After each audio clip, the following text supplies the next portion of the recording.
So previously we discussed the mechanism of synaptic transmission. So the synaptic transmission involves the important steps like arrival of the impulses. This is the start of the synaptic transmission. Once the impulses are arrived at the synaptic terminal region of the axon, they depolarize that presynaptic region.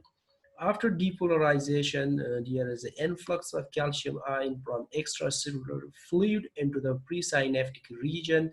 Calcium ion enter into the presynaptic region.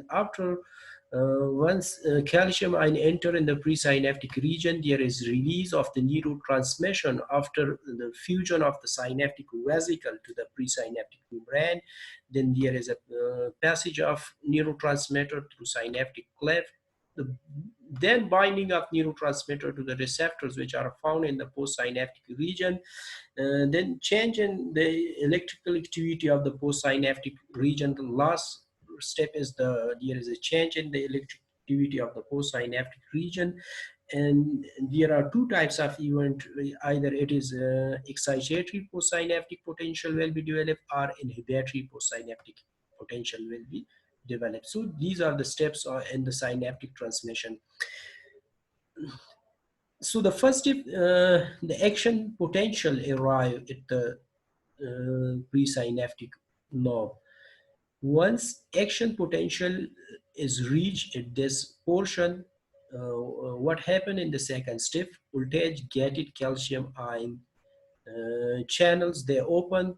So once the voltage gated ion channel open, so the calcium ion from extracellular fluid enter into the axon terminal portion. What happened of once calcium ion enter into this axon terminal, the synaptic vesicle, these are the synaptic vesicle fuse to the presynaptic neuron. Once the the synaptic vesicle fuse to the synaptic membrane, the neurotransmitter enter into the synaptic cleft to the synapses. So the neurotransmitter diffuses across the synaptic clefts and they bind. Here the receptors are found in the postsynaptic neuron. So they bind to that to that receptors which are found in the postsynaptic neuron.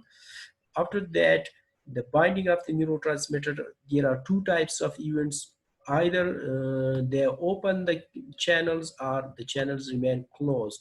So once the channel open, this is called excitatory postsynaptic potential, or they unable to open the channel, then they are called inhibitory postsynaptic channel. So in that case, there is reuptake of the presynaptic neuron there by the neurotransmitter are again enter into the synaptic, or there is enzymatic degradation or diffusion away from the synapses. So these three events takes place in case of postsynaptic inhibitory transmission. If the transmission is presynaptic, if this is a excitatory presynaptic, then the channel open, then there will be depolarization in the membrane, and again a new nerve impulse will be generated. Remember, there is properties of the synapse. There is always a one-way conduction of the impulses, or there is unidirectional movement of the impulses. In chemical synapses, since neurotransmitter is present only in the presynaptic region, impulses gets conducted from pre to postsynaptic region only, and there will be no transmission from postsynaptic new region to the presynaptic region. Always there is a unidirectional or a one-way conduction of the impulses. The reason behind the reason is that, and the presynaptic neuron, one reason is there is synaptic vesicles in the presynaptic neuron, and that synaptic vesicle contain neurotransmitters. While in case of postsynaptic neuron or postsynaptic membrane, there is no synaptic vesicle, there is no neurotransmitters. So that is why the reverse transmission didn't take place. Secondly, in the postsynaptic membrane, there are receptors which is which are found in the postsynaptic membrane for the attachment of these neurotransmitters. Okay, while in case of presynaptic neuron, there are no receptors which are present for the attachment of neurotransmitter. That is why reverse transcription or reverse movement is impossible.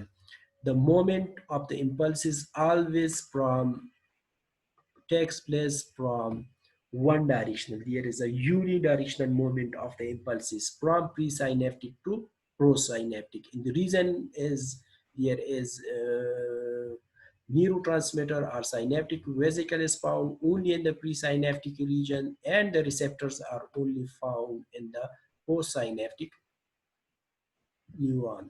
That is why there is always a one-way or unidirectional movement of the impulses.